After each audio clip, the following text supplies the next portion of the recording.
Psychology in civil part 1.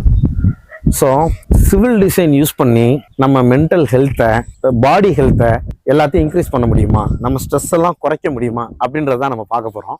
வணக்கம், நான் Mohammed Umar, civil engineer. Straight to the point, colour ஒரு மேஜரான இம்பேக்ட் கொடுக்குதுங்க. எக்ஸாம்பிளுக்கு நியூயார்க்கில் உள்ள போலீஸ் ஸ்டேஷனில் பிங்க் ரூம் அப்படின்னு ஒரு கான்செப்ட் அவன் வச்சுருக்கான். எப்படின்னா, ஒரு கிரிமினல் எடுத்து அரெஸ்ட் பண்ணி உள்ளே போட்டு ஒரு 17 minutes வெயிட் பண்ணால் அவன் காம் டவுன் ஆயிடறானாமா. அது ஒரு வித்தியாசமான ஒரு பிங்க் ஷேடு. அந்த ரூமில் இருக்கிறது எல்லாமே பிங்க் தான். இதை கேள்விப்பட்டோன்னே எனக்கு அப்படி ஒரு ஷாக்கு. எவ்வளோ ஒரு பவர்ஃபுல்லான ஒரு திங் இது.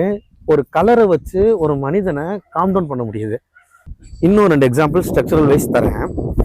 இந்த ரூஃப், நம்ம சீலிங் இருக்குது பார்த்தீங்களா, இது ஹை சீலிங்காக இருக்கிறப்ப, நல்லா ஹைட்டாக இருக்கிறப்ப நம்மளோட தாட்டு ஸ்பேஷியலி அண்டு கான்செப்சுவலி நல்லா இன்க்ரீஸ் ஆகுமா. அதே மாதிரி நம்ம ரூஃப் கீழே இருக்கிறப்ப மேக்ஸ் ப்ராப்ளம்லாம் நல்லா சால்வ் பண்ண முடியும். ஓகேங்களா? ஒரு கியூப் ஷேப் எடுத்துக்கோங்களேன். ஒரு ஸ்கொயரான ஷேப் ரொம்ப ஹாரிபிளான ஷேப்னு நான் ஃபீல் பண்ணுறேன். அடுத்த வீடியோவில் ஷேப்ஸை பற்றி நான் ஏன் ஹாரிபிளாக இருக்குங்கிறத சொல்கிறேன். அதிகபட்சம் இது ஒரு 3 பார்ட் போகும். அவ்வளோதான். கண்டிப்பாக இன்ஃபர்மேட்டிவாக இருக்கும். பாருங்கள். தேங்க்யூ.